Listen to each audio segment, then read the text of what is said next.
So, Contact. Alright.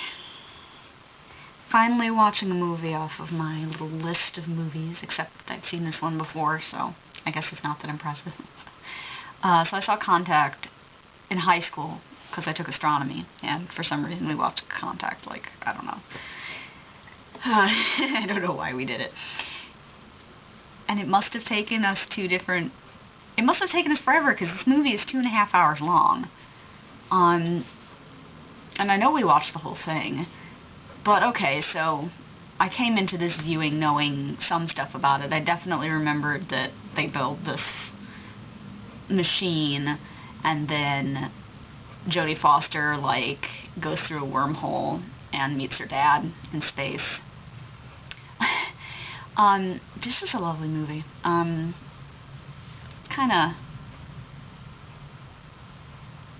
It's kind of different from most of the sci-fi that I've watched. I mean, there's different sort of types of science fiction movies, right? And this one is very...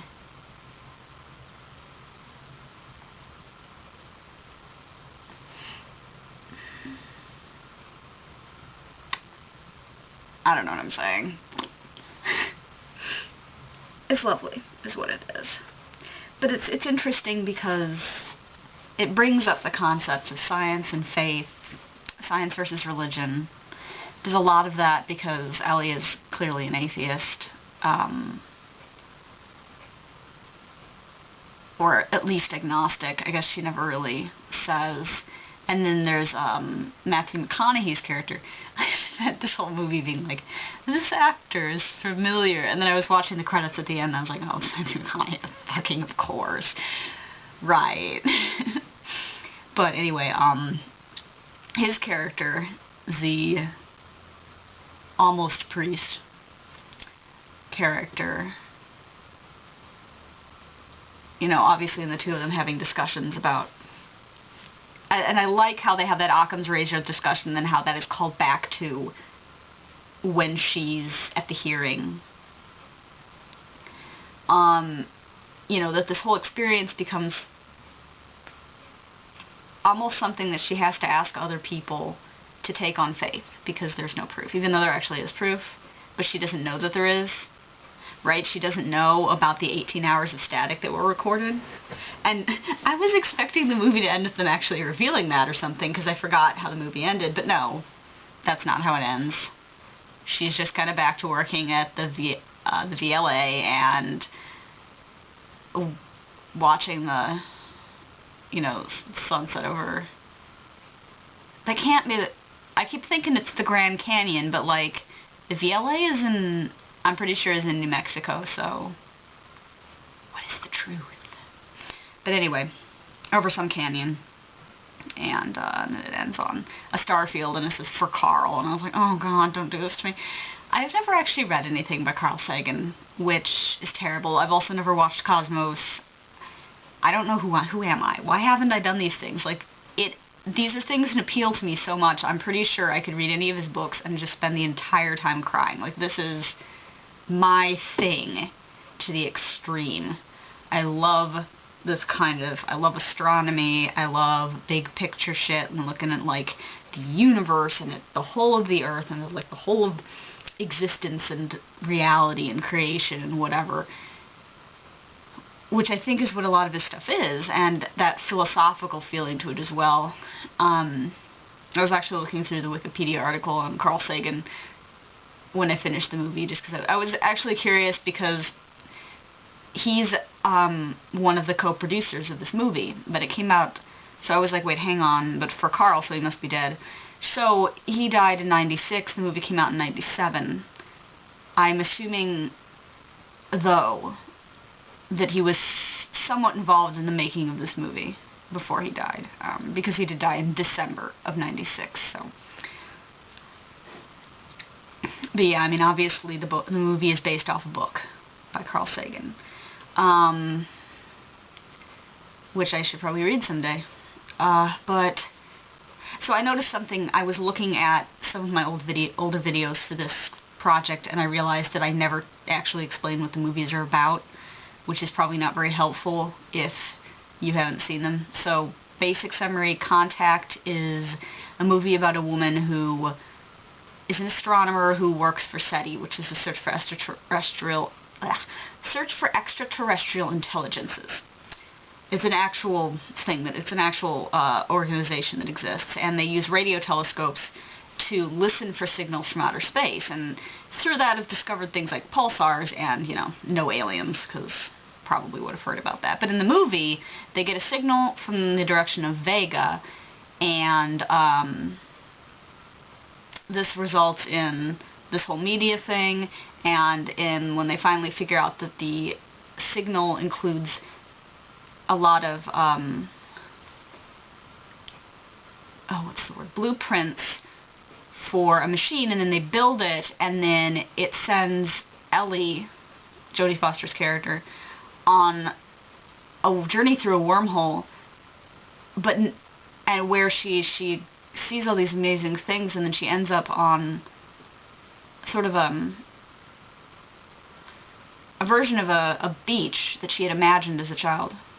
And her father, who died when she was a child, comes up, and it's this alien somehow pulling these things from her memory and taking the guise of her father, which is why I was making jokes where I'm like, it's the Vorlons!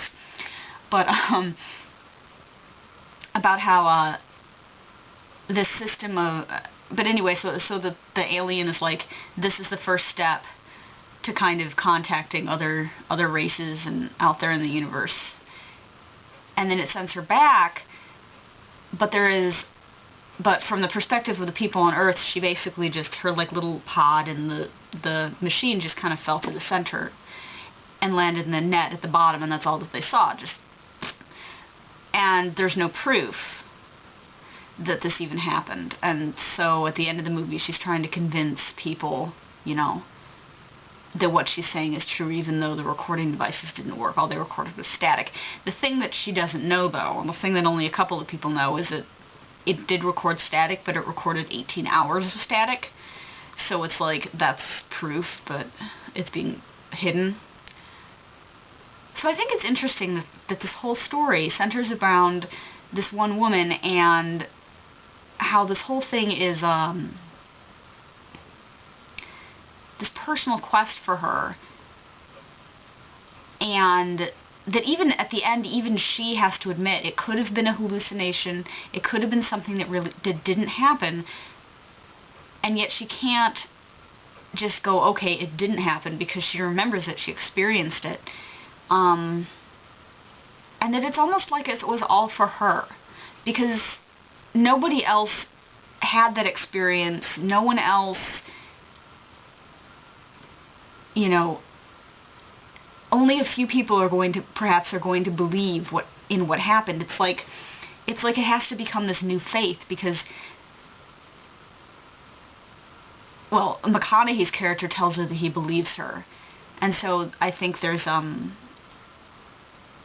maybe this idea that other people might believe her as well, if they're inclined to believe things. But I just think that's interesting. I don't know what to say about it.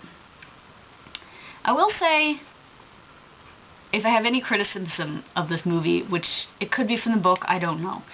Criticism of the story, let's say. It's the character of Haddon. So, I don't know what his deal was, really. But it's just so convenient. The terrorist destroys the first machine, the original version of the machine they build, and then Haddon reveals to Jodie Foster that actually the U.S. government had secretly built a second version. And it's like, what? So, I don't know, it's so convenient, and it's a bit silly, but it's also like, this movie is already super long, so, maybe. Well, I'd say it's 2.5 hours is not super long, but it's up there. But it's a lovely movie, and I really liked it. Of course, I knew I would. But yeah, it's just kind of a movie that appeals directly to the sort of grand philosophy of science and whatnot that I really enjoy.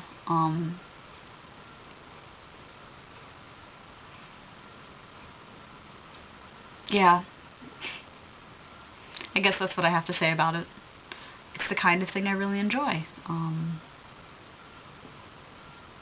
And I really should read some Carl Sagan or watch Cosmos. But the thing about watching Cosmos is, like, I know there's the newer version with Neil deGrasse Tyson where the science is going to be updated, right? Because the original Cosmos was made in the 70s, I'm guessing here. I don't want to look it up right now.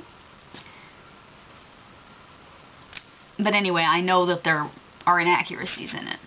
So I would want to really watch the new version. But anyway, hopefully I'll do that, but that's got nothing to do with this project. And we'll see you next time.